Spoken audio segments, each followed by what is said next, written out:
1886 ముందు కార్మికుల చేత వెట్టి చాకిరీ చేస్తూ అసలు పని గంటలంటే ఒక లిమిట్ కూడా లేకుండా దాదాపు 16 నుంచి 18 గంటలు కార్మికులతో వెట్టి చాకిరీ చేయించేవారు. చిన్న చిన్న పిల్లల్ని కూడా ఆ పనిలోకి తీసుకుంటూ వెట్టి చాకిరీ చేయించేవారు.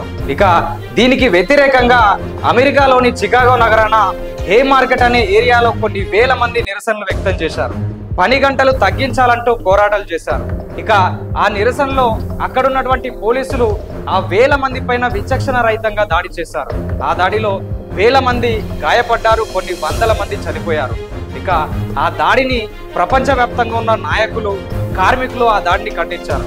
ఆ దాడి తర్వాత కూడా చేసినటువంటి అనేక ఉద్యమాల ఫలితంగా కార్మికులు కేవలం ఈ పని గంటలు 8 గంటలు మాత్రమే ఉండాలనే ఒక నిబంధనను సాధించుకున్నారు. 8 గంటలు మాత్రమే పనిచేస్తున్నారు. ఇప్పుడు ప్రస్తుతం ప్రతి సంవత్సరం అంటే ఓన్లీ అమెరికానే కాకుండా ప్రపంచవ్యాప్తంగా ఉన్న కార్మికులు ఏకమయ్యి చేసినటువంటి ఉద్యమాల ఫలితంగా ఈ 8 గంటల పని దినాలు అలవిధంగా కొన్ని హక్కులను వాళ్ళు కాపాడుకున్నారు.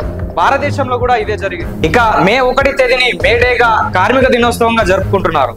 శ్రమజీవుల హక్కులకై అసూలు బాసిన అమరులారా, అందుకోండి మా అరుణారుణ వందనాలు, మీ త్యాగ ఫలం మీ కర్మఫలం వృధా కానీయమంటూ పాటలు పాడుకుంటున్నారు. కానీ ప్రస్తుతం భారతదేశంలో మళ్ళీ ఈ పని గంటల పెంపు కార్యక్రమం జరుగుతుంది.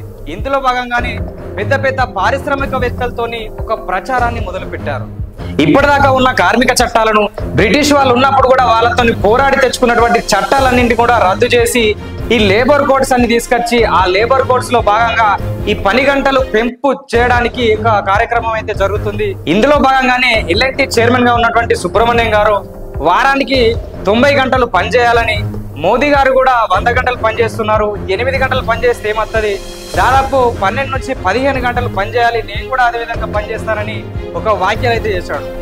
ఇక నీతి ఆయోగ్ మాజీ సీఈఓ అయిన అమితాబ్ కాంత్ కూడా దాదాపు వారానికి 80 నుంచి 90 గంటలు పనిచేయాలని చెప్పేసి మీడియా ముఖంగా చెప్తున్నారు. అంటే ముందుగానే ఈ చట్టాలు తేవడానికి ముందుగానే పెద్ద పెద్ద పారిశ్రామికవేత్తలతోని ఇలాంటి ప్రచారం చేయించి ప్రభుత్వం చేసేది నిజమే, అది మంచికే అన్న విధంగా ప్రచారం చేయించి ప్రజలందరినీ మభ్యపెట్టి ఈ పని గంటలు పెంచే కార్యక్రమం అయితే చేపడుతున్నారు. కాకపోతే ఈ పని గంటలు పెంచడం వల్ల మళ్ళీ సేమ్ 1886 ముందు ఏదైతే పరిస్థితులు ఉన్నాయో మళ్ళీ అదే పరిస్థితులు వచ్చే అవకాశం ఉంది.